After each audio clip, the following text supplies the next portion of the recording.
Marwadi university మంచి భవిష్యత్తు కోసం తెలుగు విద్యార్థులు ఇష్టపడే యూనివర్సిటీ. కాల్ 9059052378 9059052379. కాశ్మీర్ లో కాల్పుల మోత ఆగిపోయి ముస్లిం వేరు చేసి చంపడం అనేది ఇది ఫస్ట్ టైం. దీని మీద ప్రభుత్వం కూడా చాలా సీరియస్ గా ఉంది. బీహార్లో కూడా ప్రైమ్ మినిస్టర్ గారు చాలా స్ట్రాంగ్ వార్నింగ్ కూడా ఇచ్చారు. వార్నింగ్ ఇవ్వడం, అటాక్లు చేయడం కాకుండా అసలు ముందు మనం ఎందుకు ఫెయిల్ అయ్యాం, మన ఇంటెలిజెన్స్ ఏమైంది, అసలు ఇంత పెద్ద ఇష్యూ జరుగుతున్నప్పుడు మనకున్న నెట్వర్క్ ఎక్కడ బ్రేక్ అయింది అంటే కొంతమంది ఆఫీసర్లు అంటారు వాళ్ళు డిజిటల్ సిగ్నేచర్ ఎక్కడ వాడకుండా ఉన్నారు కాబట్టి మనం ఫెయిల్ అయ్యామంటున్నారు. అంటే మన పుట్టిన ఇంటెలిజెన్స్ ఎక్కడ ఆగిపోతుంది అంటే మన టెక్నాలజీ వైపు వెళ్తున్నాం తప్ప మన మూలాలు మర్చిపోతున్నాం అనేది ఇక్కడ చాలా క్లియర్గా తెలుస్తుంది. మీరు కాశ్మీర్లో చాలా కాలం పనిచేశారు కాబట్టి. మోదీ గారు జస్ట్ ఇండియన్ ఆర్మీకి గో అహెడ్ అనే ఒక ఆర్డర్ ఇవ్వాలి. మనకి చిన్నప్పటి నుంచి ఇప్పటి వరకు నేర్పించింది ఏంటంటే నాన్ వైలెన్స్. ఇవాళ ఏం అవసరం ఉంది చెప్పండి పాకిస్తాన్తో మనం సంబంధం పెట్టుకోవడానికి? ప్రతిసారి ఇలాగ ఏదో ఒకటి జరుగుతుంది, మీరు 2 రోజులు గట్టిగా అరుస్తారు, ఆ తర్వాత మళ్ళీ మనకి పాకిస్తాన్ ఇండియా క్రికెట్ మ్యాచ్ కావాలి అంటారు. ఇలాగైతే కుదరదు. జరిగినప్పుడు మనం క్యాండిల్ ర్యాలీ తీస్తాం, ఆ తర్వాత మళ్ళీ పాకిస్తాన్.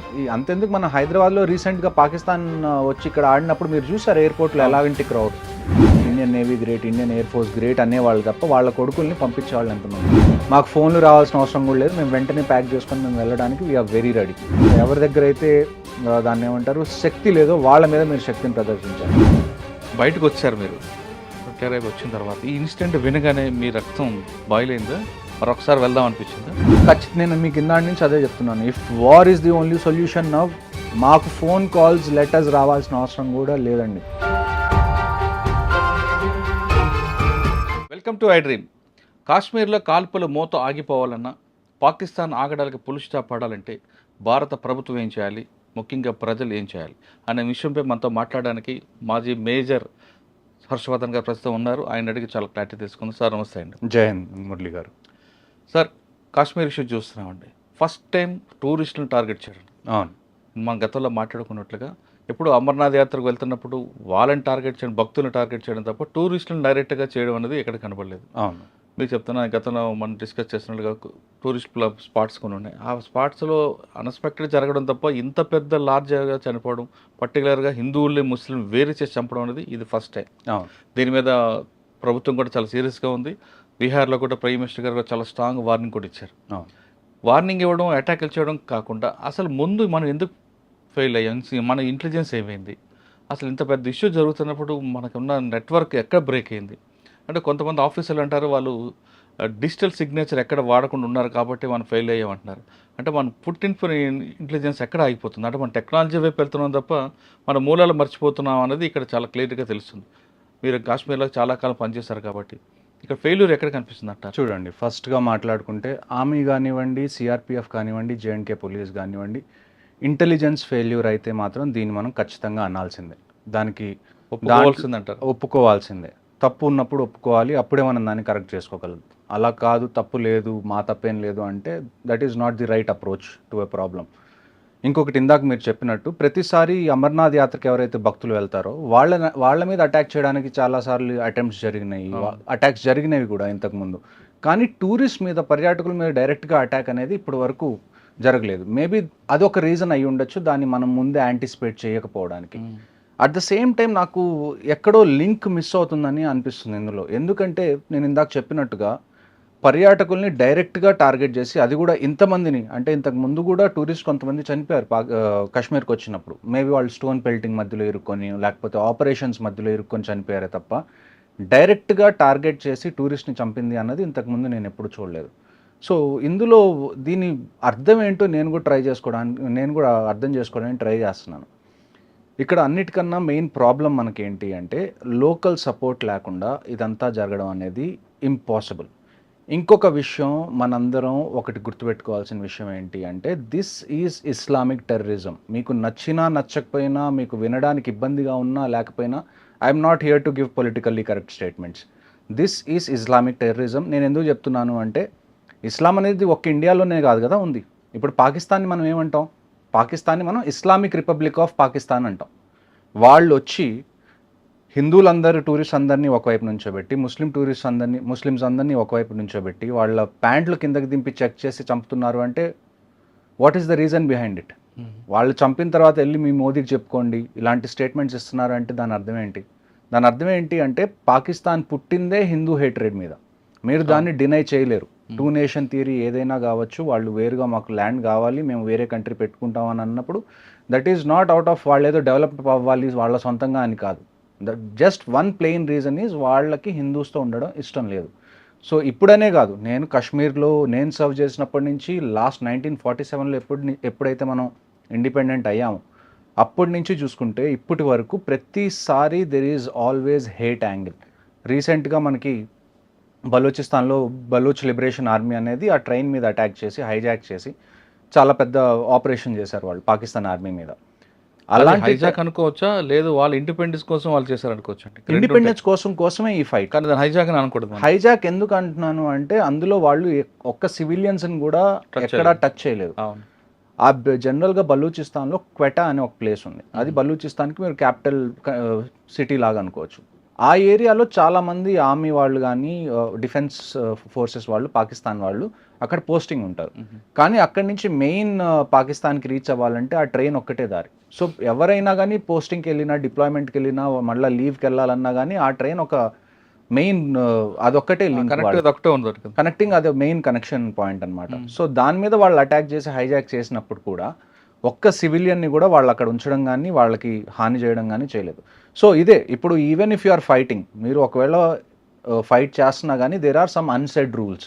ఈ అన్సెడ్ రూల్స్లో ఒకటి ఏంటి అంటే టూరిస్ట్ మీద ఎప్పుడు డైరెక్ట్గా అటాక్ చేయకూడదు అనేది ఒక అన్సెడ్ రూల్. ఎందుకంటే ఒకవేళ టూరిస్ట్ మీద అటాక్ చేస్తే పాకిస్తానీ బేస్డ్ టెర్రరిస్ట్ కానివ్వండి, లేకపోతే కాశ్మీరీ బేస్డ్ టెర్రరిస్ట్ కానివ్వండి, వీళ్ళు అట్ ద ఎండ్ వచ్చి విధ్వంసం అంతా సృష్టించాల్సింది ఎక్కడ? కాశ్మీర్లో. ఒకవేళ టూరిస్ట్ని ఏమన్నా చేస్తే టూరిజం ఎఫెక్ట్ అయింది, దానివల్ల లోకల్స్ ఇబ్బంది పడతారు. లోకల్స్ ఇబ్బంది పడితే ఆ టెర్రరిస్ట్కి వాళ్ళు సపోర్ట్ ఇవ్వరు అని ఎక్కడో వాళ్ళకి తెలుసు. అందుకని ఇన్ని రోజులు వాళ్ళు ఎప్పుడు కూడా టూరిస్ట్ని డైరెక్ట్గా టార్గెట్ చేయలేదు. కానీ మొదటిసారి వాళ్ళు టూరిస్ట్ని టార్గెట్ చేశారు అంటే now more than the government, more than the army, more than the air force or the navy, అందరికన్నా పెద్ద responsibility is with Kashmiri people. How they respond to this. ఇది జరిగింది. ఇప్పుడు ఇది మీరు ఇన్ని రోజులు ఆర్మీ మీద అటాక్ చేశారు, వీఆర్ గివింగ్ అవర్ రెస్పాన్స్, అక్కడి వరకు బాగానే ఉంది. మీరు ఇప్పుడు పర్యాటకుల్ని టార్గెట్ చేశారు, దీనివల్ల టూరిజం ఎఫెక్ట్ అవుతుంది. ఈ టూరిజం ఎఫెక్ట్ అవ్వడం వల్ల డైరెక్ట్గా ఫుడ్ చైన్లో అందరికన్నా ఎఫెక్ట్ అయ్యేది ఎవరు? Kashmiri local population. వాళ్ళు మీ ఇంటి గడప దాకా తీసుకొచ్చారు. ఇప్పుడు మీకు మాకేం సంబంధం లేదు, వాళ్ళు ఆర్మీని టార్గెట్ చేస్తుంటే మాకేం సంబంధం అని ఎన్ని రోజులు మీరు అన్నారు. కానీ ఇప్పుడు వాళ్ళు మీ పొట్టకూటి మీద కొట్టడానికి ట్రై చేస్తున్నారు. వచ్చారు. ఇప్పుడు మీరు ఎలా బిహేవ్ చేస్తారు అన్న దాని మీదే నెక్స్ట్ స్టెప్స్ కాశ్మీర్ ఫ్యూచర్ అనేది ఆధారపడి ఉంటుంది. సాధారణంగా కాశ్మీర్లో నేను గతంలో వెళ్ళినప్పుడు ఎక్కడైనా భయపడితే మీరేం భయపడక్కర్లేదు, మా ప్రాణం అడ్డంగా ఉంటుందంటూ కాశ్మీరీ వాళ్ళు చెప్తుంటారు. ఆ షికారీ వాళ్ళు కానీ చెప్తున్న గుర్రాలు వాళ్ళు కూడా, వాళ్ళని కూడా కాకుండా వచ్చి వాళ్ళు ఒక ఆయన గుర్రం నడిపే వ్యక్తి కూడా చంపారు. అంటే ఏ మెసేజ్ ఇస్తున్నారండి వాళ్ళు? నేను అదే కదండి ఇందాక నుంచి చెప్తుంది. మెసేజ్ వాళ్ళు ఇచ్చేసారు క్లియర్గా, మాకు మీరు తింటున్నారా తినట్లేదా యాజ్ ఏ కాశ్మీరీ పాపులేషన్ మాకు అనవసరం, మాకు మీరు హిందూ అయితే చాలు, మేము మిమ్మల్ని చంపేస్తానని చెప్పి వాళ్ళు చెప్పారు. దీని అంతటి వల్ల కాశ్మీర్లో వచ్చే ఎఫెక్ట్ ఏదైతే ఉందో అది గవర్నమెంట్ మీద ఆధారపడలేదు, ఆర్మీ, నేవీ, ఎయిర్ ఫోర్స్ మీద కూడా ఆధారపడలేదు. ఫైనల్గా అది ఆధారపడేది కాశ్మీరీ పాపులేషన్. ఇక్కడి నుంచి వాళ్ళు ఏ స్టెప్ తీసుకుంటారు. మీరు వీళ్ళని ఎంకరేజ్ చేస్తూ ఉంటే ఇలాంటివి జరుగుతూనే ఉంటాయి. మీరు మళ్ళీ ఆర్టికల్ 370 ముందు ఏ పొజిషన్లో ఉన్నారో ఆ పొజిషన్లోకి వెళ్ళిపోతారు. అంటే కాశ్మీర్ కాపాడాలంటే కాశ్మీరేజ్ ఉండాలి ముందు. కాశ్మీరీస్ దానిలో అందరికన్నా వాళ్ళకు ఒక క్లారిటీ రావాలి. నేను ఇంతకు ముందు చాలా పాడ్కాస్ట్లో కూడా చెప్పాను, మీకు పైన మొత్తం చాలా నీట్గా చాలా క్లీన్గా టూరిజం బాగా పెరుగుతుందని మీకు అనిపిస్తుంది, కానీ లోపల ఏంటి మైండ్ సెట్ అనేది మనం కనీసం దాన్ని అబ్జర్వ్ చేసి కనీసం ఒక 15-20 సంవత్సరాలు పీస్ఫుల్గా ఉంటే తప్ప కాశ్మీర్ అనేది మారదు. కాశ్మీర్ మీద రీసెంట్గా బలూచిస్తాన్లో అటాక్ అయిన తర్వాత పాకిస్తాన్ చీఫ్ ఆసిమ్ మునీర్ ఎవరైతే ఉన్నారో ఆయన ఒక స్పీచ్ ఇచ్చారు రీసెంట్గా, కాశ్మీరీస్ ఆర్ జగ్యులర్ వెయిన్ అది ఇది అని చెప్పి.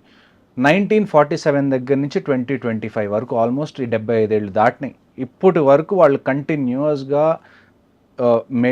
ఫస్ట్ ఒక 10 ఏళ్ళు పంజాబ్లో చేశారు, ఆ తర్వాత మనకి బెంగాల్లో చేస్తున్నారు, ఇప్పుడు బంగ్లాదేశ్ ఉన్నప్పుడు అవుతుంది, ఈస్ట్ పాకిస్తాన్ ఉన్నప్పుడు కూడా అయింది, ఆ తర్వాత కాశ్మీర్ మీద కంటిన్యూస్గా జరుగుతుంది. ఇప్పుడు మీరు చెప్పండి, వాట్ షుడ్ వీ డూ? ఇప్పటి వరకు మీరు మమ్మల్ని అడిగేవాళ్ళు కదా, మీరు ఫస్ట్లో నేను ఆర్మీలో జాయిన్ అయినప్పుడు నాకు వచ్చే క్వశ్చన్స్ ఎలా ఉండేవో తెలుసా? మనం ఎందుకు కాశ్మీర్లో అంతమంది ఫోర్సెస్ని పెడుతున్నాం, కాశ్మీర్ని ఇచ్చేయచ్చు కదా, ఎందుకు ఈ గొడవంతా అని. ఇప్పుడు మీకు అర్థమై ఉండాలి, ఒకవేళ మనం కాశ్మీర్ ఇచ్చేసాం అనుకుందాం for the debate purpose, Kashmir అనేది మనం ఇచ్చేసాం, మనకేం గొడవలు వద్దు అని చెప్పి. డూ యూ రియలీ థింక్ వాళ్ళు కశ్మీర్ దగ్గర అవుతారా? ఇంకా ముందుకు కశ్మీర్ ఇప్పుడు ఎక్కడైతే పాకిస్తాన్ ఆక్యుపైడ్ కశ్మీర్లో అన్ని టెర్రరిజం క్యాంప్స్ ఉన్నాయో ఆ క్యాంప్స్ అన్ని కశ్మీర్లోకి షిఫ్ట్ అవుతాయి. కశ్మీర్ తర్వాత పంజాబ్, పంజాబ్ తర్వాత హిమాచల్, హిమాచల్ తర్వాత ఉత్తరాఖండ్, ఇక్కడికి టెర్రరిజం రావడం స్టార్ట్ అవుతుంది. ఆ 3 ఆక్యుపై చేసుకుంటారు. ఆ తర్వాత ఢిల్లీకి వస్తారు, చిన్నగా మీ ఇంటి దాకా వస్తారు. అప్పుడు చండీగఢ్ నుంచి మరి అటువైపు వెళ్తారు, కరాచీ వైపు వెళ్ళిపోవచ్చు. అప్పుడు మీరు ఏం చేస్తారు? సో ఇప్పుడు ఏంటి అంటే we're ready for this is the time when the entire country should support the government. Government ఏ డెసిషన్ తీసుకున్నా కానీ ఇప్పుడు మనకి విభేదాలు ఉండకుండా అంటే ఏకతాటిగా గవర్నమెంట్ని సపోర్ట్ చేయడం ఈ టైంలో అన్నది చాలా ఇంపార్టెంట్. ఇప్పుడు ఒకవేళ గవర్నమెంట్ వారే ఒక ఫైనల్ సొల్యూషన్ అని అనుకుంటే వీఆర్ రెడీ ఫర్ ఇట్. నేను మీకు లాస్ట్ టైం కూడా చెప్పాను, for the next 5 years I'm still in reserve list. నేనేదో వార్ జరగాలి అని చెప్పట్లేదు. ఒకవేళ జరిగితే మేము పార్టిసిపేట్ చేయడానికి రెడీగా ఉన్నాం. There is no second question. ఇవాళ ప్రైమ్ మినిస్టర్ అనౌన్స్ చేశారనుకోండి, if it is going to be war, be ready. మేము ఎప్పుడు రిపోర్ట్ చేయాలో దానికన్నా 10 రోజుల ముందే రిపోర్ట్ చేస్తాం. We will be available. కానీ ఒక డెసిషన్ తీసుకోండి. This can't go on like this. 75 ఏళ్ళ నుంచి ఇదే జరుగుతుంది, ఇంకొక 25 ఏళ్ళు మీరు ఇదే జరగాలి అని అనుకుంటే మాత్రం మీరు వదిలేసేయండి. ఏదో చిన్న ఆపరేషన్స్ చేసి అయిపోతాయి. ఇక్కడ అన్నిటికన్నా మెయిన్ ప్రాబ్లం మనకి టెర్రరిజం కాదు, అన్నిటికన్నా మెయిన్ ప్రాబ్లం మనకి పాకిస్తాన్ ఆర్మీ. మీరు ఒక విషయం గుర్తుపెట్టుకోవాలి, every country has an army, but Pakistan army has a country. ఇది మీరు ఫస్ట్ నుంచి చూస్తున్నారు. ఎప్పుడైతే అక్కడ ఒక స్ట్రాంగ్ లీడర్, ఒక ప్రైమ్ మినిస్టర్ గాను ప్రెసిడెంట్ గాను అవుతారో పాకిస్తాన్లో, వెంటనే ఏమవుతుందండి? వెంటనే జరిగిపోతుంది. పాకిస్తాన్ ఆర్మీ వచ్చి టేక్ ఓవర్ చేస్తుంది, మళ్ళీ వాళ్ళు పాలించడం మొదలు పెడతారు. ఇప్పుడు ఏదైతే ఈ బలూచిస్తాన్లో జరిగిందో దీని తర్వాత పాకిస్తాన్ ఆర్మీకి క్రెడిబిలిటీ పడిపోతుంది.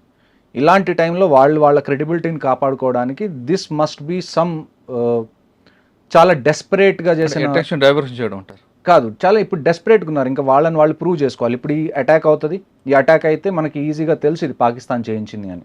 ఇప్పుడు మన గవర్నమెంట్ ఏముంటుంది, లేకపోతే మన ప్రజలు ఏమంటారు, పాకిస్తాన్ మీద యాక్షన్ తీసుకోవాలి అంటారు. ఈ రీజన్ని పట్టుకొని ఆసిమ్ మునీర్ ఏమంటాడు, చూడండి హిందూస్ అందరూ మన మీద దాడి చేస్తున్నారు, ఇప్పుడు మనకి ఫండ్స్ కావాలి, పాకిస్తాన్ మొత్తం ఒకటవ్వాలి, లేకపోతే మీరు ఆర్మీకి సపోర్ట్ చేయాలి అని చెప్పి ఇవన్నీ mind games.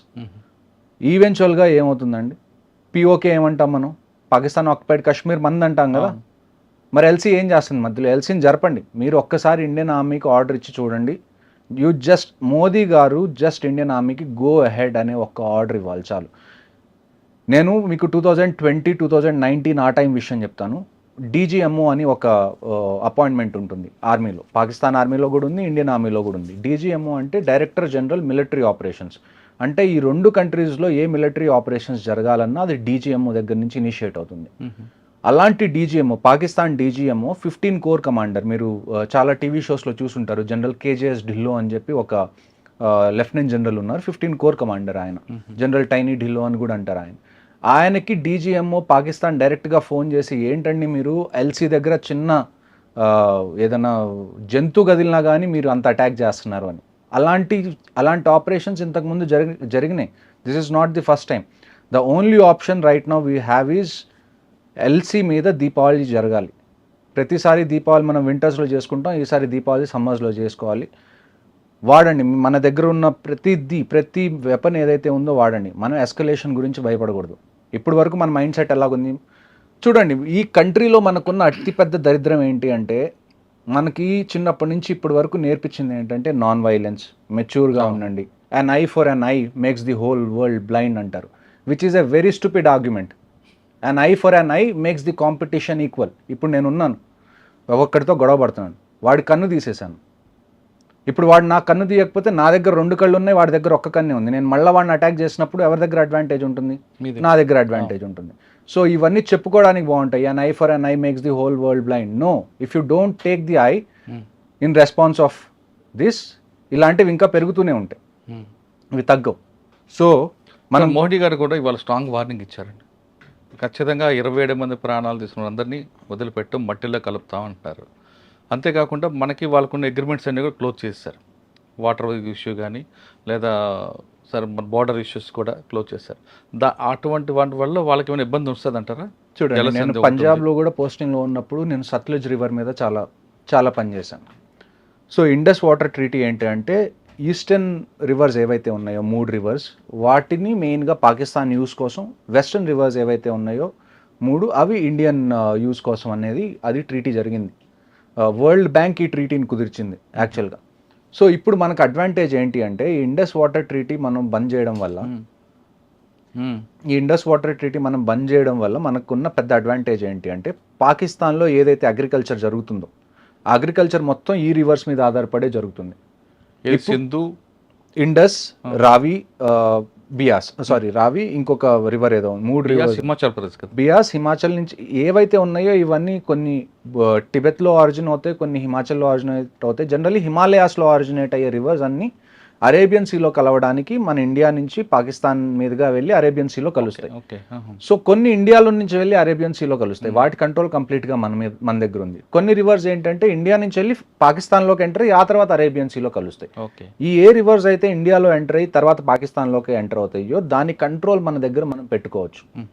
Indus water treaty వల్ల మనం పెట్టుకోవట్లేదు, కానీ ఒకవేళ మనం ఇండస్ వాటర్ ట్రీటీని ఇప్పుడు నల్ అండ్ వాయిడ్ చేసిన తర్వాత అక్కడ అగ్రికల్చర్ ఏదైతే ఉందో దాన్ని మొత్తాన్ని దానికి డిసైడింగ్ ఫ్యాక్టర్ ఇది అవుతుంది. ఇప్పుడు మీరు అక్కడ అగ్రికల్చర్ జరగాలి అని మీరు అనుకుంటే, ఇండియా అనుకుంటే పాకిస్తాన్లో అగ్రికల్చర్ జరగాలి అని అప్పుడే అవుతుంది. ఒకవేళ ఇండియా అక్కడ కరువు రావాలి అని అనుకుంటే ఇక్కడ ఉన్న వాటర్ని మనం బ్లాక్ చేస్తాం, దానివల్ల వాళ్ళు అగ్రికల్చర్ సరిగ్గా చేసుకోలేరు. And at the same time ఎప్పుడైతే ఏదైనా వార్ లాంటి సిచ్యువేషన్ వచ్చిందనుకోండి, కొన్నిసార్లు మీరు ఏరియా మొత్తాన్ని ఫ్లడ్డింగ్ చేయాల్సి వస్తుంది. వాళ్ళ ఎక్విప్మెంట్ ఏవి ముందుకు రాకుండా, వాళ్ళ సోల్జర్స్ ముందుకు రాకుండా ఏరియా మొత్తాన్ని వాటర్లో ఫ్లడ్డింగ్ చేయాలన్నా కానీ అప్పుడు ఈ రివర్స్ మనకి యూజ్ అవుతాయి. సో ఓవరాల్గా ఇక మీద నుంచి పాకిస్తాన్లో నీళ్లకు సంబంధించి ఏ ఇబ్బంది వచ్చినా కానీ అది ఇండియా వల్లే. అంటే ఇప్పుడు అగ్రిమెంట్ ఆపారు కాబట్టి పాకిస్తాన్లో ఖచ్చితంగా కరువు ఉంటుంది అంటారు. ఖచ్చితంగా. అంటే పబ్లిక్ అక్కడ సఫర్ అవుతుంది. మన పబ్లిక్ సఫర్ అయింది కదండి. It's not the army who has suffered this time. ఇప్పుడు మీరు ఆర్మీ టు ఆర్మీ పెట్టుకున్నారు, లేకపోతే మీరు టెర్రరిస్ట్ పంపించారు, ఆర్మీ టెర్రరిస్ట్తో ఫైట్ చేస్తుంది, లేకపోతే అది వేరే విషయం. పబ్లిక్ మీదకి వచ్చాడు. పబ్లిక్ని మీరు టచ్ చేయకూడదు, నో మ్యాటర్ వాట్. ఒక కంట్రీ మొత్తానికి ఆర్మీ కానీ పోలీస్ కానీ ఇవన్నీ సెక్యూరిటీ ఏజెన్సీస్ ఎందుకున్నాయి అంటే పబ్లిక్ని టచ్ అవ్వకుండా మేము చూసుకునేలాగున్నాయి. అలాంటిది మీరు పబ్లిక్ని టచ్ చేశారు. ఇప్పుడు పబ్లిక్ని టచ్ చేసిన తర్వాత if our public is suffering will make sure you face the consequences. ఇప్పుడు మనం ఎంతమందికి మెడికల్ వీసాస్ ఇస్తున్నామండి ఇండియాలో వచ్చి ట్రీట్మెంట్ చేయించుకోవడానికి పాకిస్తానీస్కి? We have been kind enough, but మరీ మనం ఇంత కైండ్గా ఉంటే don't take this as helplessness. అచ్చా, అంటే ఇప్పుడు జలసంధి అనేది బ్రేక్ అయింది కాబట్టి సఫర్ అవుతారు. ఖచ్చితంగా సఫర్ అవుతారు. సెకండ్ ఇష్యూ ఏంటంటే అట్టారీ వాగా బార్డర్ కూడా క్లోజ్ అన్నారు. దానివల్ల వాళ్ళకి జరిగే నష్టం ఏంటి? వాళ్ళు ఇంకా నేను అదే కదండి మీకు చెప్తుంది, అన్ని వీసాస్ రిజెక్ట్ అయిపోయినాయి. ఎవరు ఇటు నుంచి అటువైపు రావడానికి లేదు. ఏదైతే మనం ఏదైనా పండుగలు ఉన్నప్పుడు మన బీఎస్ఎఫ్ వాళ్ళు అటువైపు పాకిస్తాన్ రేంజర్స్ ఎవరైతే ఈ అట్టారీ వాగా బార్డర్లో స్వీట్స్ డిస్ట్రిబ్యూట్ చేసుకోవడాలు, రోజు ఈవినింగ్ ఆ పెరేడ్లు అవి ఇవి చేయడాలు ఇవి ఆగిపోతాయి. అవన్నీ ఎప్పుడు చేస్తాం మనం? కండిషన్స్ మామూలుగా ఉన్నప్పుడు చేస్తాం. ఇప్పుడు కండిషన్స్ ఏం మామూలుగా లేవు కదా. We're taking a very strong stand as a country. నేను అదే ఇందాక నుంచి చెప్తుంది మీకు. ఇప్పుడు గవర్నమెంట్ని డెసిషన్ తీసుకొనివ్వండి. ఇప్పుడు మీరు మనలో మనం కొట్టుకొని మనలో మనం విడిపోయి మనం ఒక అనానిమస్ సపోర్ట్ ఇవ్వకపోతే ఉన్న గవర్నమెంట్ కూడా ఏమీ చేయలేదు. సో గవర్నమెంట్ ఎంత రోల్ ఉందో ప్రజలుగా కూడా మనకి అంతే రోల్ ఉంది to support the government in what ever stand it takes. Okay, ఇంకా ఇండియాలో ఉన్న పాకిస్తాన్ అందరూ కూడా ఇమీడియట్గా వెళ్ళిపోవాలని చెప్పారు. వాళ్ళ హై కమిషన్ ఏదైతే ఇక్కడ ఉందో, వాళ్ళ డిఫెన్స్ అటాచీస్ ఎవరైతే ఇక్కడ ఉన్నారో వాళ్ళందరూ వెళ్ళిపోవాలి. స్ట్రెంత్ తగ్గిపోయింది. అక్కడ ఉన్న మన వాళ్ళని కూడా మనం వెనక్కి పిలుస్తున్నాం. ఇది చిన్న ఎస్కలేషన్ కన్నా కానీ నన్ను అడిగితే మాత్రం పాకిస్తాన్లో ఉన్న మన హై కమిషన్ని ముగించేసేయండి, ఇక్కడున్న వాళ్ళ హై కమిషన్ని ముగించేసేయండి. మనకి ఇవాళ ఏం అవసరం ఉంది చెప్పండి పాకిస్తాన్తో మనం సంబంధం పెట్టుకోవడానికి? మనం ఏమన్నా వాళ్ళ దగ్గర నుంచి ట్రేడ్ చేస్తున్నాం, అక్కడి నుంచి మనకి ఏమన్నా ఇంపార్టెంట్ విషయాలు ఏమన్నా కావాలా అంటే ఇంపార్టెంట్ ఇంపోర్ట్స్ ఏమన్నా కావాలా? ఏమీ లేదు. మనకు లేకపోతే ఇన్ఫ్యాక్ట్ పాకిస్తాన్ అనేది సర్వైవ్ అవ్వడం కష్టం. వాళ్ళు లేకపోయినా ఉన్నా కానీ you know how India is. మనం ఎంత ప్రాస్పర్ అవుతున్నాం, మనం ఎంత పని చేస్తున్నాం, మనల్ని మనం ఎంత ఇంప్రూవ్ చేసుకోవడానికి ట్రై చేస్తున్నాం మనందరికీ తెలిసిన విషయం. ఓకే సార్, ఇప్పుడు పాకిస్తాన్ ఇమీడియట్గా వేకెట్ చేయమని చెప్పారు మోడీకి 1 వీక్లో. కానీ ఇక్కడ కొంతమంది మీరు చెప్తున్నట్టుగా హెల్త్ ఇష్యూ లేదు, ఇంకో రకంగా వచ్చి ఉండారు. విశాఖపట్నం ఆ ప్రాంతాలు పిల్లలు కూడా చదువుకున్నారు యూనివర్సిటీలో. వాళ్ళందరూ వెళ్ళిపోతే వాళ్ళకు కూడా ఇబ్బంది కదా. అంటే వాళ్ళు చేసే పనికి నేను ఇదే మీకు చెప్తుంది ఇందాకటి నుంచి, ఇబ్బంది కదా. వై ఆర్ యూ అంటే మీరేమన్నా అది తీసుకున్నారా రెస్పాన్సిబిలిటీ? పాకిస్తాన్లో ఎవరైనా ఇబ్బంది పడితే అది నా ఇబ్బంది అని చెప్పి మన రెస్పాన్సిబిలిటీ ఎందుకు తీసుకున్నాం? ఒకవైపు వాళ్ళ గవర్నమెంట్ అంతా ఇది చేస్తుంది, మరి మనం ఎందుకు వాళ్ళు ఏమైపోతారో సానుభూతి చూపించగలదంట. ఎందుకు అంత మెచ్యూరిటీ ఎందుకు? 75 ఏళ్ల నుంచి మీకు ప్రతిసారి ఇలాగ ఏదో ఒకటి జరుగుతుంది, మీరు 2 రోజులు గట్టిగా అరుస్తారు, ఆ తర్వాత మళ్ళీ మనకి పాకిస్తాన్ ఇండియా క్రికెట్ మ్యాచ్ కావాలి అంటారు. ఇలాగైతే కుదరదు కదా. జరిగినప్పుడు మనం క్యాండిల్ ర్యాలీ తీస్తాం, ఆ తర్వాత మళ్ళీ పాకిస్తాన్. అంతెందుకు మన హైదరాబాద్లో రీసెంట్గా పాకిస్తాన్ వచ్చి ఇక్కడ ఆడినప్పుడు మీరు చూసారు ఎయిర్పోర్ట్లో ఎలాగంటి క్రౌడ్. నేను ఎప్పుడు నుంచో చెప్తాను, నన్ను అంటారు చాలామంది, మీరు ఆర్టిస్ట్ని ఎందుకు ఇంక్లూడ్ చేస్తారు, క్రికెటర్స్ని ఎందుకు ఇంక్లూడ్ చేస్తారు అంటే ఇదేంటి, ఇది మా ఆర్మీదో లేకపోతే నేవీదో ఎయిర్ ఫోర్స్దో సొంత గొడవ ఇది? మా ఇంట్లో వాళ్ళని ఏమన్నా టార్గెట్ చేసినందుకు మేము అక్కడికి వెళ్ళామా? లేదు కదా. It is not just our responsibility to support this country, it's responsibility of every individual of this country to support. Okay, అప్పుడే కదా. ఇప్పుడు మీరు ఒక వైపు నుంచి అక్కడి నుంచి ఆర్టిస్ట్ని పిలుస్తున్నారు, వాళ్ళతో మూవీస్ చేస్తున్నారు, వాళ్ళకి డబ్బులు ఇస్తున్నారు, లేకపోతే అక్కడి నుంచి మీరు క్రికెటర్స్ని పిలుస్తున్నారు, వాళ్ళని ఎంకరేజ్ చేస్తున్నారు. ఒకప్పుడు ఎప్పుడైతే యుఎస్కి రష్యాకి గొడవ ఉన్నప్పుడు, కోల్డ్ వార్ ఎప్పుడైతే జరుగుతున్నప్పుడు, ఒక్కొక్క కంట్రీ రెండో కంట్రీలో, అంటే యుఎస్లో ఎప్పుడైతే ఒలింపిక్స్ జరిగినాయో రష్యా దాన్ని బాయ్కాట్ చేసింది, రష్యాలో ఎక్కడైతే ఒలింపిక్స్ జరిగినాయో యుఎస్ దాన్ని బాయ్కాట్ చేసింది. జస్ట్ యుఎస్ అండ్ రష్యా కాదు, వీళ్ళ సపోర్టింగ్ కంట్రీస్ ఏవైతే ఉన్నాయో అవి కూడా బాయ్కాట్ చేసింది అటెండ్ అవ్వడానికి. అంత పెద్ద ఒలింపిక్స్నే జనాలు బాయ్కాట్ చేస్తున్నారు వాళ్ళ కంట్రీ మీదకి ఏమన్నా వస్తే. మీరు ఆఫ్టర్ ఆల్ ఛాంపియన్స్ ట్రోఫీ కోసం ఏడుస్తున్నారు. అంటే మీరు చెప్తుంది అక్కడ కంట్రీలో ఉన్న వాళ్ళ ప్రతి సిటిజన్ కమిట్మెంట్ ఉంది, మన దగ్గర కమిట్మెంట్ మన దగ్గర కూడా ఉందండి. మీరు ఇప్పుడు వాళ్ళ సొసైటీలో చూసుకుంటే 90% of the people support what ever the government is going to do. Correct. కానీ ఆ 90% వాళ్ళు వచ్చి బయటికి మాట్లాడలేని పరిస్థితి. ఎవరైతే 10% ఇలాగ మాట్లాడతారో, మనం సానుభూతి చూపించాలి, మనం కొద్ది సాఫ్ట్గా ఉండాలి, వీళ్ళ దగ్గరే బయటికి మాట్లాడే సాధనాలు ఉన్నాయి. ఇంకొకటి ఏంటి అంటే, చాలామంది, నేను ఇందాక కూడా మీకు చెప్పాను, we have to certify this as Islamic terrorism. చాలామంది ఈ మాట అనడానికి కూడా భయపడే పరిస్థితుల్లో ఉన్నారు ఇవాళ. ఈ మాట డైరెక్ట్గా చెప్పలేరు, ఎందుకంటే వాళ్ళ ఫ్రెండ్స్ని వాళ్ళు ఏమైనా ఇబ్బంది పెడతారేమో, వాళ్ళ ముస్లిం ఫ్రెండ్స్ని, లేకపోతే వాళ్ళ దగ్గర పనిచేసేవాళ్ళు, లేకపోతే వాళ్ళు ఎవరైనా ముస్లిమ్స్ దగ్గర పనిచేస్తుంటే ఇలాంటి స్టేట్మెంట్స్ ఇస్తే వాళ్ళు ఇబ్బంది పడతారేమో అని చెప్పి ప్రతిసారి మీరు వేరే వాళ్ళ మనసుల గురించి ఆలోచించుకునే పరిస్థితి ఏంటి? మీకు ఒక మనసు లేదా? What is your heart saying? You know what the things are on ground.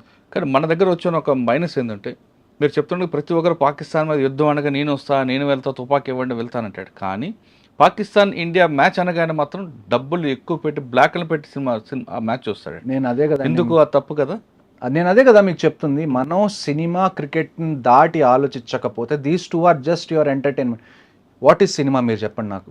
ఏముందండి entertainment? Cinema is a business of art, అంతే కదా. ఆయనకి డబ్బులు పంచడం తప్ప మన డబ్బులు తగలపెట్టుకో.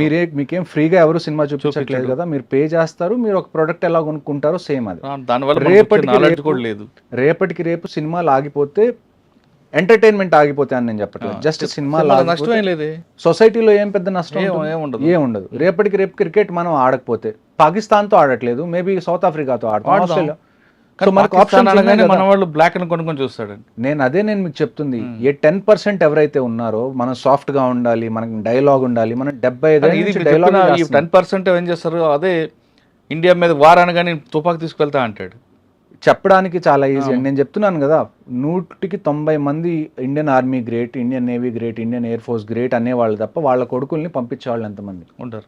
నేను చిన్నప్పుడు నేను కార్గిల్ వార్ చూసినప్పుడు నేను ఇన్స్పైర్ అయ్యాను. For kids of this generation this should be your wake up call. అక్కడ జస్ట్ ఆర్మీ మీద జరగలేదు, కర్ణాటక నుంచి వెళ్ళిన వాళ్ళు, హైదరాబాద్ నుంచి వెళ్ళిన వాళ్ళు, ఆంధ్ర నుంచి వెళ్ళిన వాళ్ళు, ప్రతి స్టేట్ వాళ్ళు అక్కడికి సఫర్ అయ్యారు. సో ఇది మీకు వేకప్ కాల్. పెద్ద అయిన తర్వాత నేను ఇక్కడి నుంచి పారిపోయి యూఎస్ వెళ్ళిపోతాను, నేను ఇలాంటి వాటిలో పడను అని అనుకుంటారా, మీ డెసిషన్. అలా కాదు, ఇలాంటివి మళ్ళీ నెక్స్ట్ జనరేషన్లో జరగకూడదని అనుకుంటారా, join Indian army, navy, air force, police, what ever it is. ఈ దేశంలో మనం శాంతి శాంతి శాంతి అని చెప్పి మనం ఫైట్ చేయాలన్న స్పిరిట్ని చంపేస్తున్నాం చిన్నగా. కరెక్ట్ అండి. మనం ఇప్పుడు మన దగ్గర 100 ఎకరాలు ఉన్నాయండి, 10 ఎకరాలు ఒకడు కబ్జా చేసుకున్నాడు, మీరేం చేస్తారు? అక్కడ ఒక 100 ఎకరాలు మీ దగ్గర ఉన్నాయి, అందులో 10 ఎకరాలు ఒకడు వచ్చి కబ్జా చేసుకున్నాడు, మీరేం చేస్తారు? వాడి మీద యుద్ధంకి వెళ్తాం, ఏదో ఫైట్ చేస్తాం కదా, కోర్టుకి వెళ్తాం ఏదో. మరి ఇక్కడికి వచ్చేటానికి ఇక్కడ కూడా అదే కదా జరుగుతుంది. ఇండియా మొత్తం 100 ఎకరాలు అనుకుంటే, అందులో 10 ఎకరాలు కాశ్మీర్ అనుకుంటే వాళ్ళకి తీసుకుందాం అనుకుంటున్నారు. ఇక్కడ మనకు ప్రాబ్లం ఎక్కడ వస్తుంది, మీకు ఇందా ఫస్ట్ నుంచి అదే చెప్తున్నా. మనం సినిమాలు వచ్చినప్పుడు ఆగస్ట్ 15 వచ్చినప్పుడు మాత్రమే మనం స్పందిస్తాం. ఇలాంటివి ఏమన్నా జరిగితే క్యాండిల్ ర్యాలీ తీస్తాం, తర్వాత ఎవరి పని అడిగితే క్రికెట్ మ్యాచ్, భారత క్రికెట్ మ్యాచ్ అనగానే దానికి కోట్లు ఖర్చు పెడతారు మన వాళ్ళు, బ్లాక్ అని కొనుక్కొని చూస్తారు. అదే పాకిస్తాన్ హీరోయిన్ వచ్చిందని పరిగెడతారు. కానీ అసలు ఇవన్నీ ఆగాలండి, ఇవన్నీ ఖచ్చితంగా ఆపాలి. మీరు ఎన్ని రోజు ప్రతి దానికి కాన్సిక్వెన్సెస్ అనేది ఒకటి ఉండాలి. మీరు తప్పు చేశారా, దానికి ఒక కాన్సిక్వెన్సెస్ ఉండాలి. మీరు ఒక దొంగతనం చేస్తే ఏమవుతుంది, అవును, పట్టుకొని జైల్లో వేస్తారా, అది కాన్సిక్వెన్స్. అవును. మళ్ళా చేయకుండా ఆ భయం ఉండాలి. మీరు ఆ భయం పెట్టకపోతే అలాగా. ఈ భయం మనం ఇన్ని రోజులు చేస్తున్న తప్పేంటి అంటే మనం టెర్రరిస్ట్గా భయం పెడుతున్నాం. పాకిస్తాన్ మనం Rawalpindi, general headquarters of Pakistan army రావల్పిండిలో చేయాల్సిన ఆపరేషన్స్ మనం శ్రీనగర్లో ఎందుకు చేస్తున్నాం?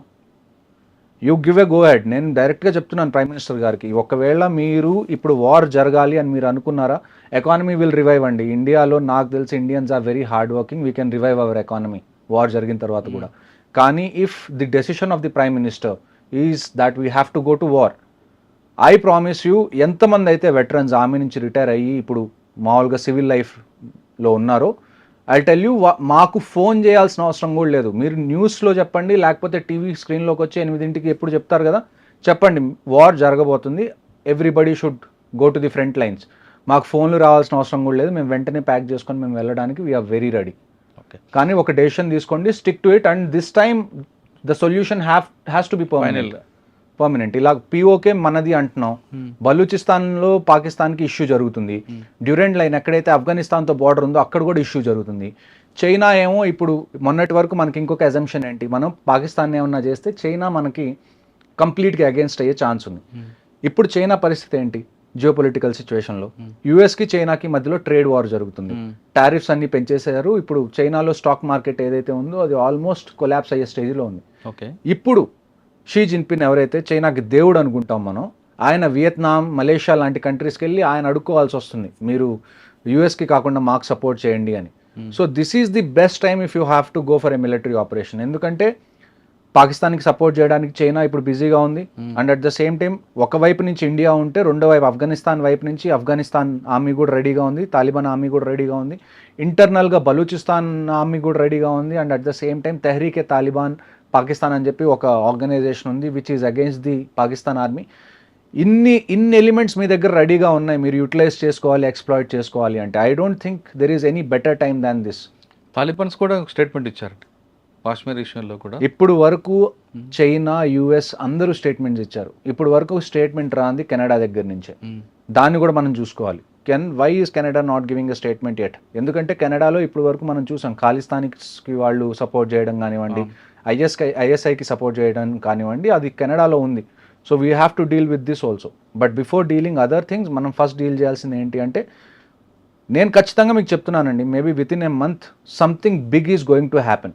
ఓకే, బట్ అది వారా కాదా అన్నది మనం వెయిట్ చేయాలి. సార్ ఒకసారి వెనక్కి వెళ్దాం. కాశ్మీర్ విషయంలో కొంతమంది బోర్డర్ క్రాస్ అయ్యారు, కొంతమంది మిస్ అయ్యారు, వాళ్ళే చేశారు. ఇప్పుడు వరకు మనకున్న ఇన్ఫర్మేషన్ ప్రకారం ఇన్ఫర్మేషన్లో ఎక్కడో లీక్ అయింది, జమ్మూ కాశ్మీర్ పోలీసులకి ఇన్ఫర్మేషన్ ఫెయిల్ అయింది కాబట్టి జరిగింది. వాళ్ళు కూడా ఆ ప్లేస్ని రెక్కి చేసిన తర్వాతే అటాక్ చేశారన్నది చూడండి. ఇప్పుడు వరకు మనకున్న ఇన్ఫర్మేషన్ ఏంటంటే 5 నుంచి 6 టెర్రరిస్ట్ ఉన్నారు. అందులో 3-4 పాకిస్తానీ టెర్రరిస్ట్, 2 మాత్రం ఖచ్చితంగా Kashmiri terrorist, local terrorist. So ఇది మనకున్న ఇన్ఫర్మేషన్. ఇప్పుడు మీరు ఆ ఏరియా చూసుకుంటే అక్కడి నుంచి అక్కడికి రోడ్ లేదు డైరెక్ట్గా పైదాకా వెళ్ళడానికి. వాళ్ళు గుర్రం మీద ఎక్కువ లేకపోతే మ్యూల్స్ మీద ఎక్కువ పైదాకా వెళ్తారు. ఇప్పుడు మీరు గుల్మర్గ్ వెళ్ళారా? గుల్మర్గ్లో మీరు పైకి వెళ్ళిన తర్వాత మీరు ఎలా వెళ్తారు? గండోలా రైడ్ ఉంటుంది, కేబుల్ కార్ రైడ్. మీరు చూసుకుంటే కింద ఏరియాస్లో సెకండ్ ఫేజ్ కి వెళ్ళాక పాకిస్తాన్ కనిపిస్తుంది. కింద ఏరియాస్ మొత్తంలో మీకు ఆర్మీ కానీ ఎవరో ఒకళ్ళు ఉంటారు, కానీ పైన మీకు ఎవరు ఉంటారు. ఎందుకంటే నేను ఇందాక చెప్పినట్టు there is an unsaid rule. ఎక్కడైతే టూరిస్ట్ వీళ్ళందరూ ఉన్నారో, టూరిస్ట్ స్పాట్స్ ఏవైతే ఉన్నాయో అక్కడ వాళ్ళని కొద్దిగా ఫ్రీగా వదిలేద్దాం, వాళ్ళు ఎంజాయ్ చేసుకునేలాగా. అక్కడ మిలిటరీ ప్రెజెన్స్ ఉంటే అంత కరెక్ట్గా ఉండదు అన్న ఉద్దేశంతో మనం ఎక్కడైతే ఆ పై స్టేజెస్ ఉంటాయో అక్కడ మనం దాన్ని ఏమంటారు పెద్దగా కదిలించాం. That is what they have taken advantage of. వాళ్ళు వెనకాల నుంచి వచ్చారు జంగల్స్ నుంచి, వాళ్ళు ఆల్రెడీ నాకు తెలిసి అయితే they have been staying in those jungles for at least 1 or 2 months. అక్కడ వాళ్ళ హైడౌట్ ఏదో ఉంది, ఆ హైడౌట్లో వాళ్ళు ఖచ్చితంగా మొత్తం సెట్ చేసుకొని ముందు నుంచే ఉన్నారు. వాళ్ళు ఆర్డర్స్ కోసం వెయిట్ చేసి ఇది 22nd వాళ్ళు ఎగ్జిక్యూట్ చేశారు. And I can కన్ఫర్మ్లీ say there is Pakistan army behind this, especially Asim Munir, the chief of army staff of Pakistan. ఎందుకంటే Asim Munir అనే ఆయన, he is not a general soldier. ఆయన ఇంతకుముందు ఎక్కువగా ISIలో పనిచేశారు. he is a spy soldier. So ఇలాంటి యథవేషాలన్నీ ఆయన వేయడానికి చాలా ఛాన్సెస్ ఉన్నాయి. అండ్ ఇంటర్నల్ సోర్సెస్ కూడా ఎక్కడో చోట పాకిస్తాన్ నుంచి నాకు వచ్చిన ఓపెన్ సోర్స్ ఇంటెలిజెన్స్ నెట్వర్క్ నుంచి నాకు తెలిసిన విషయాలు ఏంటి అంటే, yes, Asim Munir is involved in this. అంటే ఈ టైంలో ఎందుకు ఎంచుకున్నాడు అనుకోవచ్చు మనం? ఈ టైం అంటే ఇప్పుడు నేను అదే కదండి మీకు ఇందాక చెప్పాను, ఇందాక బలూచిస్తాన్లో వాళ్ళు దెబ్బతిన్నారు, డ్యూరెంట్ లైన్లో ఎక్కడైతే ఆఫ్ఘనిస్తాన్తో వాళ్ళకి బార్డర్ ఉందో అక్కడ వాళ్ళకి ఇబ్బంది నడుస్తుంది, and at the same time ఇంటర్నల్గా తెహ్రీకే తాలిబాన్ పాకిస్తాన్ కూడా వాళ్ళని ఇబ్బంది పెడుతుంది. ఇమ్రాన్ ఖాన్ని వాళ్ళు జైల్లో వేశారు, ఇమ్రాన్ ఖాన్ సపోర్టర్స్ ఎవరైతే ఉన్నారో వాళ్ళని ఇబ్బంది పెడుతున్నారు. పేరుకి షహబాజ్ షరీఫ్ పిఎం కానీ మొత్తం నడిపించేది మొత్తం chief of army staff, ISI chief, వీళ్ళే నడిపిస్తారు పాకిస్తాన్ మొత్తంలో. సో వీళ్ళు ఎన్ని తట్టుకుంటున్నారు ఈ టైంలో ఇంటర్నల్గా. ఇలాంటి టైంలో వాళ్ళందరూ వాళ్ళ కంట్రీని యునైట్ చేయాలి అంటే హిందూస్కి అగేన్స్ట్గా మనం వెళ్ళాలి, హిందూస్ని మనం చంపాలి. సార్ ఇప్పుడు మీరు అన్నట్టు హిందూకి వ్యతిరేకంగా చంపారు, పాయింట్లు ఇప్పి చూపించి మరి లేదా ఖురాన్ చదవని వాళ్ళకి వెంటపడి మరి చంపారు. అవును, కానీ ఒక గుర్రం నడుపుకొచ్చిన ముస్లిం కూడా చంపారు. నాకు తెలిసిన ఇన్ఫర్మేషన్ ప్రస్తుతానికి ఏంటి అంటే చూడండి, at the end Kashmiri survive అయ్యేది దేని మీద, టూరిజం మీద. నేను ఇందాక చెప్పినట్టు, సో చాలా మంది టూరిజంలో ఎవరైతే ఉన్నారో కాశ్మీర్లో, they are really nice to people who visit there, ఎందుకంటే అది వాళ్ళ లైవ్లీహుడ్ కాబట్టి. సో నాకు తెలిసిన ఇన్ఫర్మేషన్ ఏంటి అంటే ఈ గుర్రం అతను ఎవరైతే ఉన్నారో అతను ఈ ఇష్యూ జరుగుతున్నప్పుడు ఆ రైఫిల్ స్నాచ్ చేయడానికి ట్రై చేశాడు టెర్రరిస్ట్ దగ్గర నుంచి, సో అతన్ని కూడా అందుకని చంపేశారు. సాధారణంగా మీరు చెప్తున్న ఆ ప్లేస్ మనం స్విట్జర్లాండ్, ఇండియన్ స్విట్జర్లాండ్ అంటాం, నేను కూడా వెళ్ళా. అక్కడ నూడిల్స్, మంచి గావా, ఇంకొక అవన్నీ కూడా బంద్ ఉన్నాయండి. మంచి క్వశ్చన్ అడిగారు. ఇంకొకటి నాకు తెలిసిన ఇన్ఫర్మేషన్ ఏంటంటే రాత్రి చాలామంది అక్కడ చాయ్ వాళ్ళు కానివ్వండి, లేకపోతే అక్కడ చిన్న చిన్న ఏవో ఒక బిజినెస్ చేసుకున్న వాళ్ళు ఎవరైతే ఉన్నారో వాళ్ళు రాత్రి గాయమైపోయారు, వాళ్ళు పనికి రాలేదు next day. So somewhere locals also కొంతమందికి తెలుసు నెక్స్ట్ డే ఇలాగేదో పెద్దది జరగబోతుందని, ఎందుకంటే ఇలాంటివి నేను కాశ్మీర్లో డే టు డే బేసిస్ నేను చూసేవాడిని. ఎప్పుడైతే ఎక్కడన్నా ఏదైనా ఇన్సిడెంట్ జరుగుతుంది అంటే మాకుండే ఫస్ట్ ఇండికేషన్ రోజు రెగ్యులర్గా కనిపించే విషయాలు కనిపించకపోవడం, that is the first indication. అంటే ఇప్పుడు మీకు ఒక ఏరియాలో 10 కొట్లు ఉన్నాయండి, రోజు ఓపెన్ అవుతాయి, రోజు అక్కడ బిజినెస్ నడుస్తుంది. ఒక్కసారిగా మీరు ఒకరోజు మార్నింగ్ వెళ్ళగానే 10 కొట్లు 10కి 10 బంద్ ఉన్నాయి, అంటే ఏదో జరగబోతుంది అని చెప్పి. సో నెక్స్ట్ టైం కూడా ఇలాంటివి ఏమన్నా ఉంటే, నేను ఇందాక మీరు చెప్పినట్టు ఇక్కడ చేంజ్ అనేది రావాలి అంటే army, navy, air force, these people are doing it for the last 75 years. Change ఎప్పుడు వస్తుంది అంటే కాశ్మీరీ లోకల్ ఎప్పుడైతే వాళ్ళు వీళ్ళకి సపోర్ట్ చేయడం ఆపేస్తారో అప్పుడే వస్తుంది. కానీ ఇప్పుడు మీకున్న ఇన్ఫర్మేషన్ ప్రకారం మరొకసారి దాడి జరిగే అవకాశం ఉందంటున్నారు, వాస్తవం? చూడండి, ఇప్పుడు కొంతమంది ఇంకా ఆల్మోస్ట్ 1500 మంది OGWs అంటాం మేము, ఆన్ గ్రౌండ్ వర్కర్స్, అంటే మీరు సివిల్ భాషలో స్లీపర్ సెల్స్ అని అనుకోవచ్చు. 1500 మందిని డిటైన్ చేశారు. 1500 మందిని డిటైన్ చేయడం అంటే చిన్న విషయం కాదు. 1500 మందికి ఎన్ని జైల్స్ కావాలో మీరు ఆలోచించండి. వీళ్ళందరినీ ఉతికి ప్రతి ఇన్ఫర్మేషన్ బయటికి లావుతారు, ఎవరు దీని వెనకాల హ్యాండ్లర్స్ ఉన్నారు, అసలు దీని మొత్తాన్ని ఎగ్జిక్యూట్ చేసింది ఎవరు. Rashtriya rifles is going to do it's work అండి, అందులో మీకు డౌటే లేదు. ఎవరైతే ఈ టెర్రరిస్ట్ ఉన్నారో, ఎవరైతే దీనికి పాల్పడ్డారో వీళ్ళైతే ఖచ్చితంగా చచ్చిపోతారు, there is no doubt in it. కానీ వీళ్ళని చంపేస్తే ప్రాబ్లం అయిపోదు కదా. We also need solution for a long duration, long term solution కావాలి. లాంగ్ టర్మ్ సొల్యూషన్ కావాలి అంటే Pakistan army needs to be targeted. దానికి మీరు వార్ చేయాలి అని అనుకుంటే వీఆర్ రెడీ టు పార్టిసిపేట్. మీరు ఒక్కసారి గో హెడ్ ఇవ్వడమే మీ చేతిలో ఉంది. అచ్చా సార్, ఈసారి వాళ్ళు అటాక్ చేస్తున్నప్పుడు డిజిటల్ ఎక్కడ కూడా డిజిటల్ సిగ్నేచర్ లేదు కాబట్టి మన ఇండియన్ ఆర్మీ ఫెయిల్ అయింది. కంప్లీట్గా మనం డిజిటల్ మీద, ఎలక్ట్రానిక్ దీని మీద ఎక్కువ ఉన్నాం, సెల్ ఫోన్స్ వాటి మీద మనం ఎక్కువ ఫోకస్ చేస్తాం. కానీ ఫుడ్ ఇంటెలిజెన్స్కి మనం ప్రయారిటీ ఇవ్వలేదు కాబట్టి ఈసారి వచ్చిందని ఒక వార్త ఉంది, వాస్తవం అంటారు అది? చూడండి, మీకు నేను లాస్ట్ టైం మాట్లాడినప్పుడు కూడా నేను చెప్పాను, ఇంట్ అనేది 2 రకాల, ఫోన్స్ కానీ ఏది కూడా యూజ్ చేయలేదు కదండి.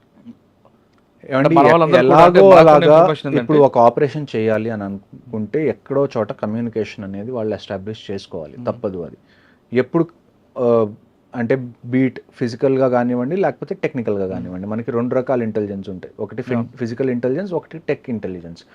ఫిజికల్ ఇంటెలిజెన్స్ కన్నా టెక్ ఇంటెలిజెన్స్ మీద మనం ఎందుకు డిపెండ్ అవుతాము అంటే technical intelligence is most of the time is very accurate. ఎందుకంటే కరెక్ట్ ఉంటుంది, పిన్ పాయింట్ మనకు దొరుకుతుంది. లేకపోతే దాన్ని ఏమంటారు, ఇప్పుడు ఫిజికల్ సోర్సెస్ ఉన్నారు అయినా అవునా కాదా ఇటువంటి కొంచెం కొద్దిగా అందులో దాన్ని ఏమంటారు, మనకు కూడా డౌట్స్ ఉంటాయి. వీళ్ళు నిజంగా టెర్రరిస్ట్ గురించి చెప్తున్నారా లేకపోతే మనల్ని టార్గెట్ చేయడానికి చూస్తున్నారా అన్నది. అలాగే చాలా మంది ప్రాణాలు కోల్పోయిన ఆపరేషన్స్ లో ఉన్నాయి, చాలా ఉన్నాయి. ఆ తర్వాతే మనం టెక్నికల్ ఇంటెలిజెన్స్ మీద ఎక్కువ డిపెండ్ అయ్యాం. ఎందుకంటే టెక్నికల్ ఇంటెలిజెన్స్ వల్ల ఏమవుతుంది అంటే కొన్ని సిమ్ కార్డ్స్ వాడేవాళ్ళు మనకి కనీసం ఒక 10 meters రేడియస్లో ఎక్కడ ఉన్నారన్నది తెలుస్తుంది. 10 meter రేడియస్లో మనకు తెలియడం అంటే చాలా చాలా అక్యురేట్ అన్నట్టు. కొన్ని నెట్వర్క్స్లో ఎలాగుంటుందంటే అట్లీస్ట్ 200-300 మీటర్స్ కొద్దిగా డిఫికల్ట్ అయినా కానీ 200-300 మీటర్స్ని మనం కవర్ చేయడం పెద్ద ఇష్యూ కాదు. కొన్ని నెట్వర్క్స్ ఎలాగుంటాయంటే ఇంట్లో ఏ రూమ్లో కూర్చున్నా కూడా మనకి 5 మీటర్స్ అక్యురసీ ఉన్న నెట్వర్క్స్ కూడా ఉన్నాయి. ఓకే. సో అందుకని మనం ఎక్కువగా టెక్నికల్ ఇంటెలిజెన్స్ మీద డిపెండ్ అవ్వడం మొదలు పెడుతున్నాం. ఇంకొక విషయం ఏంటి అంటే టెక్నికల్ ఇంటెలిజెన్స్ ఎందుకు ఇంపార్టెంట్ అంటే కాశ్మీర్లో నేను మీకు చెప్పినట్టుగా ఇట్స్ సివిలియన్ ఏరియాస్ చాలా ఉన్నాయి. మీరు అర్బన్ వార్ఫేర్ అనేది చేయాలి. ఈ టెక్నికల్ ఇంటెలిజెన్స్ వల్ల ఏమవుతుంది అంటే కొలెటరల్ డ్యామేజ్ అనేది కంప్లీట్గా తగ్గిపోతుంది. సో అందుకని మనం టెక్నికల్ ఇంటెలిజెన్స్కి ఎక్కువగా మనం ప్రయారిటీ ఇస్తాం. కానీ మీరు చెప్తున్నాక ఫుడ్ ఇంటెలిజెన్స్ ఎందుకు ఇవ్వట్లేదు మరి? ఫుడ్ ఇంటెలిజెన్స్ ఇవ్వట్లేదని కాదండి, ఫుడ్ ఇంటెలిజెన్స్ కూడా మన దగ్గర ఉంటుంది, కానీ అదంతా అక్యురేట్ కాదు అంటున్నాను నేను. అదే అవునట కాదట అది డౌట్ఫుల్ గా ఉంటుంది కొద్దిగా. అదే ఆర్మీని కూడా మిస్యూజ్ చేయడానికి కూడా. ఇంకొక న్యూస్ ఏమొచ్చింది మనకి దీని మీద అప్డేట్ ఏం తెలిసింది, వచ్చిన వాళ్ళు ఆర్మీ యూనిఫామ్ వేసుకొని వచ్చారు, వాళ్ళు జనాల్ని కన్ఫ్యూజ్ చేశారు. అన్నిటికన్నా నాకు బాధేసిన విషయం ఏంటి అంటే ఇదంతా జరిగిన తర్వాత కొంతమంది అడవులోకి పారిపోయారు చాలామంది టూరిస్ట్. ఇండియన్ ఆర్మీ అక్కడికి వచ్చి వాళ్ళందరినీ రెస్క్యూ చేస్తే వాళ్ళందరూ భయపడుతున్నారు. అంటే అసలు ఇండియన్ ఆర్మీని చూసి కూడా వాళ్ళకి ఏమనిపిస్తుంది అంటే మళ్ళీ టెర్రరిస్ట్ వచ్చారు మమ్మల్ని చంపడానికి అని. ఇండియన్ ఆర్మీ వాళ్ళని కూర్చోబెట్టి లేదు మేము ఆర్మీ వాళ్ళని చెప్పి నచ్చ చెప్పాల్సి వచ్చింది. అది పరిస్థితి, అక్కడ గ్రౌండ్ రియాలిటీ అది. ఇక్కడ హైదరాబాద్ లాగానో లేకపోతే గుంటూరు లాగానో విజయవాడ లాగా లాంటి రియాలిటీ కాదు ఇక్కడ. ఇక్కడ మనకి ప్లేన్స్ ఉన్నాయి, ప్రతి చోటకి మీరు ప్రతి చోటకి రోడ్డు ఉంది, మీరు వెహికల్ తీసుకొని ఆల్మోస్ట్ అక్కడ దాకా వెళ్ళొచ్చు. కానీ కాశ్మీర్ అలా కాదు, టెరైన్ పరంగా కూడా మనకి చాలా ఛాలెంజింగ్, ఆ తర్వాత క్లైమేట్ పరంగా కూడా మనకి చాలా ఛాలెంజింగ్గా ఉంటుంది. కానీ ఏ ఛాలెంజెస్ ఉన్నా కానీ నేను మీకు చెప్తుంది అదే, ఇఫ్ అ సొల్యూషన్ ఏదన్నా గవర్నమెంట్ తీసుకుంటే we're ready to encourage it, we're ready to participate in it. Okay sir, ఇప్పుడు కొంతమంది ఎస్కేప్ అయ్యారు అంటే కొంతమంది దాటి ఉండొచ్చు, లేదా ఇంకా లోపల కొంతమంది ఉండొచ్చు. మరొకసారి అటాక్ చేసే అవకాశం ఉందంటే కేవలం పెహల్గాం కాకుండా మిగతా ఏరియాలు ఆ తర్వాత కూడా ఇప్పుడు 2 ఆపరేషన్స్ జరిగినాయండి. ఆ తర్వాత కూడా నేను అదే చెప్తుంది, కాశ్మీర్లో ప్రతిరోజు ఏదో ఒక సెక్టర్లో ఆపరేషన్ అనేది జరుగుతుంది. బారాముల్లాలో నిన్న 2 మనం చంపేశాం టెర్రరిస్ట్ని ఎంటర్ అవుతున్నప్పుడు బారాముల్లా సెక్టర్లో. ఇవాళ ఉదయం నుంచి మళ్ళీ ఇంకొకటి ఆపరేషన్ స్టార్ట్ అయింది ఉదంపూర్ దగ్గర బసంత్ నగర్లో. అందులో పారాఎస్ఎఫ్ సోల్జర్ కూడా మళ్ళీ ఒక ఆయన ఇవాళ చనిపోయారు. నిన్న జరిగిన 22న జరిగిన అటాక్లో హైదరాబాద్కి చెందిన ఐబీ ఆఫీసర్ చనిపోయారు. ఆ తర్వాత ఒక Indian navy officer lieutenant Vinay అని, ఆయనకి గట్టిగా ఒక వారం రోజులైంది మ్యారేజ్ అయ్యి హనీమూన్ మీద వైఫ్తో కలిసి అక్కడికి వెళ్ళారు, ఆయన చనిపోయారు. So every drop of blood there will be a revenge. అంటే ఇప్పుడు చనిపోయిన 26 మంది ఉన్నారండి, చంపిన 4 ఉన్నారు. ఆ 4 మనం చంపుతామా లేదా వాళ్ళని? ప్రతి ఒక్కళ్ళు, 4 కాదు, ఈ 4కి ఎవరైతే సపోర్ట్ చేశారో, ఈ ప్లాన్ ఎవరైతే వేశారో, దీన్ని ఎవరైతే ఎగ్జిక్యూట్ చేశారో, వీళ్ళకి లాజిస్టిక్ సపోర్ట్ ఎవరిచ్చారో ప్రతి ఒక్కళ్ళు. ఇజ్రాయెల్ చేసిందండి, ఇజ్రాయెల్ లాంటిది ఏం చేసింది, గాజాకి వెళ్ళింది, ఎవరైతే సపోర్ట్ చేశారో వాళ్ళందరినీ చంపేసింది. రష్యా యుక్రెయిన్ మీదకి వెళ్ళింది, మనం ఎందుకు వెళ్ళలేం? మన మీద కోర్టులో కేసు వేస్తారు, ఇంటర్నేషనల్ కోర్ట్ ఆఫ్ జస్టిస్లో ఏనివ్వండి. కోర్టు కేసులు మీరు సివిల్లో చూస్తారు కదా, ఎన్ని రోజులు నడుస్తాయి కోర్టు కేసులు? సంవత్సరాలు నడుస్తాయి, నడవనివ్వండి. మీకు this is the time you have to teach them A lesson. మీరు ఇంకా దీన్ని డిలే చేసి మేము సాఫ్ట్గా ఉంటాం, మేము పద్ధతిగా ఉంటాం, మనం ఏమన్నా సవాలమా? అవును, ప్రతిసారి ఇలాగ మన మీద ఏదైనా జరగడం, మనం ఒక 2 రోజులు క్యాండిల్ పట్టుకోవడం, మళ్ళీ ఒక 2-3 నెలల తర్వాత మళ్ళీ క్రికెట్ కావాలి, లేకపోతే అక్కడి నుంచి యాక్టర్స్ కావాలి అని మాట్లాడుకోవడానికి. At least this time take a stand. ఎందుకంటే ఈసారి జరిగింది ఆర్మీ మీద కాదు, మనకి పుల్వామా జరిగింది. పుల్వామా ఎవరి మీద జరిగింది? ఆర్మీ మీద జరిగింది, సిఆర్పిఎఫ్ మీద జరిగింది. బట్ దిస్ టైం ప్రజల మీదకి వచ్చింది. ఎవరి దగ్గర అయితే ఒక వెపన్ లేదు, ఎవరికైతే ఏ ఇంటెన్షన్ లేదు మీతో గొడవపడాలనుకున్న వాళ్ళ మీద, ఎవరి దగ్గర అయితే దాన్ని ఏమంటారు శక్తి లేదో వాళ్ళ మీద మీరు శక్తిని ప్రదర్శించారు. ఇప్పుడు మీ మీద శక్తి ఉన్న వాళ్ళు ప్రదర్శిస్తే ఎలా ఉంటుందో మీకు తెలుస్తుంది ఈవెన్చువల్గా. ఓకే సార్, ఫైనల్గా చెప్పండి, బయటకు వచ్చారు మీరు రిటైర్ అయిపోయి వచ్చిన తర్వాత, ఈ ఇన్సిడెంట్ వినగానే మీ రక్తం బాయిల్ అయిందా? మరొకసారి వెళ్దాం అనిపించిందా? ఖచ్చితంగా నేను మీకు ఇందాటి నుంచి అదే చెప్తున్నాను, if war is the only solution now, మాకు ఫోన్ కాల్స్ లెటర్స్ రావాల్సిన అవసరం కూడా లేదండి. We're in the reserve list, we will be there the next morning. మేము రిపోర్ట్ చేస్తాం మా రెజిమెంట్స్కి, మీరు డెసిషన్ తీసుకోండి, వీఆర్ రెడీ. సార్ అక్కడికి వెళ్ళిన తర్వాత అంటే ఇంతకుముందు కూడా మీరు వారంలోనే దాంట్లో చూస్తుంటారు, మీకు ఎవరు గైడెన్స్ చేస్తారు? ఒక దగ్గర జరిగింది, ఇన్ఫర్మేషన్ ఉంది, కొట్టరని అంటారా, లేదు వాడిని పికప్ చేస్తారమంటారు? అంటే ఫస్ట్ ప్రయారిటీ అరెస్టా పికప్? ఇలాంటి విషయాలు జరిగినప్పుడు అరెస్ట్ అనే దానికి ఎవరు మీరు నన్ను పర్సనల్గా అడిగితే అండి, నేను అరెస్ట్ చేయాలి అంటాను. ఒకసారి చంపేయాలి, ఒకసారి some times death is kindness.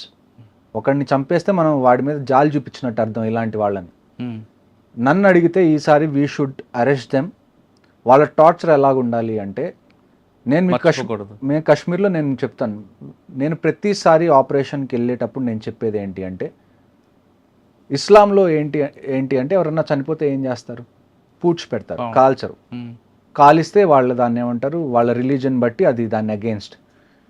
A terrorist అయితే ఇస్లాం పేరు చెప్పుకొని ఇక్కడికి వచ్చి పిచ్చి పనులు చేస్తున్నాడో, make sure he doesn't get buried, make sure he gets burned, he gets roasted. వాళ్ళకి ఎలాగ ఉండాలి అంటే, వాళ్ళు ఏదైతే అనుకొని వచ్చారో, నేను ఇదంతా చేస్తే నేను స్వర్గానికి వెళ్తాను, నన్ను పూడ్చిపెట్టిన తర్వాత అని అనుకున్నారో, ఆ థాట్ని చంపేసేయండి. నేను ఇప్పుడు కూడా అదే చెప్తున్నాను, ఎవరైతే వీళ్ళు ఉన్నారో నన్ను పర్సనల్గా అడిగితే killing them is not the answer. వాళ్ళని నుంచోబెట్టి వాళ్ళకి కనీసం ఒక 2-3 సంవత్సరాలు ప్రతిరోజు చిత్రహింసలు పెడితే తప్ప నెక్స్ట్ వచ్చే వాళ్ళకి ఆ భయం ఉండదు. చంపేస్తే ఏమవుతుంది, వస్తున్నాం చస్తున్నాం, వీ విల్ గెట్ 72 వర్జిన్స్ అనే డిల్యూషన్లో ఉన్నారు వీళ్ళు. జిహాద్ అంటున్నాడు కదా. ఈసారి రానివ్వండి, పట్టుకోండి, వాళ్ళని చంపకుండా వాళ్ళని జీవోత్సవాల్లాగా ఎన్ని రోజులు ఉంచగలిగితే అన్ని రోజులు మీరు ఉంచండి. That is how you teach a lesson నన్ను అడిగితే. కానీ దొరికే అవకాశం తక్కువ అంటారు. ఖచ్చితంగా దొరికే అవకాశం తక్కువ కాదండి. ఇప్పుడు ఏంటి అంటే, వాడి దగ్గర వెపన్ లేదనుకోండి, ఈజీగా వెళ్ళి ఎంత కష్టమైనా కానీ మనం పట్టుకోవచ్చు. కానీ మనం అక్కడికి వెళ్ళినప్పుడు ఏమవుతుందంటే గన్ ఫైట్ స్టార్ట్ అయిపోతుంది, ఫైర్ ఫైట్ స్టార్ట్ అయిపోతుంది. అందులో ఏంటి అంటే, మనం ఎంత ట్రై చేసినా వాడిని చంపకుండా పట్టుకోవాలి అన్న ఎంత ట్రై చేసినా కానీ ఎప్పుడైతే గన్ ఫైట్ స్టార్ట్ అవుతుందో ఈవెన్చువల్గా వాళ్ళని చంపాల్సి వస్తుంది. కానీ ఇప్పుడు జరిగిన ఇన్సిడెంట్లో 4 వచ్చారు, కానీ మరో 3 వాడికి ఎస్కేప్ చేయడానికి కూడా ఉండొచ్చు అనేది ఒక ఇన్ఫర్మేషన్ ఉంది. ఇంకొక ఇన్ఫర్మేషన్ నాకు వచ్చింది ఏంటంటే, ఈ మొత్తం ఆపరేషన్ అయిపోయిన తర్వాత, వాళ్ళు చేసింది ఏదైతే ఉందో అది అయిపోయిన తర్వాత ఒక 2-3 లోకల్స్ వాళ్ళని తప్పించుకోవడానికి హెల్ప్ చేశారన్నది నాకు వచ్చిన ఇన్ఫర్మేషన్. ప్రతి ఒక్కళ్ళకి వాళ్ళు మూల్యం చెల్లించాల్సిందే, దాంట్లో క్వశ్చన్ అనేది లేదు, సెకండ్ క్వశ్చన్. కానీ అది ఎలాగన్నది మనం వేచి చూడాలి. ఏదైనా పిఎం గారి డెసిషన్ మీద ఉంది. పిఎంగా చూడండి, లోకల్గా ఏది జరగాలన్నా కానీ ఆర్మీ డెసిషన్ తీసుకుంటే చాలు. బట్ ఇది చిన్న విషయం కాదు. ఆర్మీ మీద ఏదైనా అటాక్ అయింది, లేకపోతే ఏదైనా టెర్రరిస్ట్ ఆపరేషన్ కాదు ఇది. It is a direct declaration of war. ఎందుకంటే వాళ్ళు సివిలియన్స్ని టచ్ చేయకుండా ఉండాల్సింది. సివిలియన్స్ని టచ్ చేశారు అంటే directly or indirectly somewhere they want war, we will give it to them. Okay, Kashmir మీద యుద్ధం ప్రకటించారు పాకిస్తాన్ అంటున్నారు మేజర్ హర్షవర్ధన్ గారు. అక్కడ చనిపోయింది టూరిస్టులు కాదు, భారతదేశం మీద యుద్ధం ప్రకటించారు. కాబట్టి ప్రతి ఒక్క ప్రాణానికి మనం ప్రతీకారం తీర్చుకోవాల్సిన సమయం ఆసన్నమైంది అంటున్నారు మేజర్ గారు. ఇప్పటికైనా ప్రధానమంత్రి గారు ఖచ్చితంగా సరైన సమయంలో మంచి డెసిషన్ తీసుకుంటే, నేను బయటికి రావడానికి నాతో కాదు, నేనే కాదు, ఖచ్చితంగా రిటైర్ అయిన వాళ్ళందరూ కూడా ముందుకు వస్తాం. ఫోన్ కాల్ కూడా అవసరం లేదు, జస్ట్ న్యూస్లో చెప్తే చాలు, వస్తాం, మన సడాకని చూపిద్దాం అంటూ ఆయన వార్నింగ్ ఇస్తున్నారు. ఇప్పటికైనా చాలామంది కేవలం టూరిస్టులు చనిపోయినప్పుడు మాత్రమే మనం క్యాండిల్ ర్యాలీలు తర్వాత కార్యక్రమాలు చేసి ఏదో మమ అనిపించకుండా, ఎప్పుడు కూడా మనం ఎప్పటికైనా సరే మన దేశ పాకిస్తాన్ కాబట్టి దాంతో ప్రతీకారం చేయడానికి మీరందరూ ముందుకు రండి.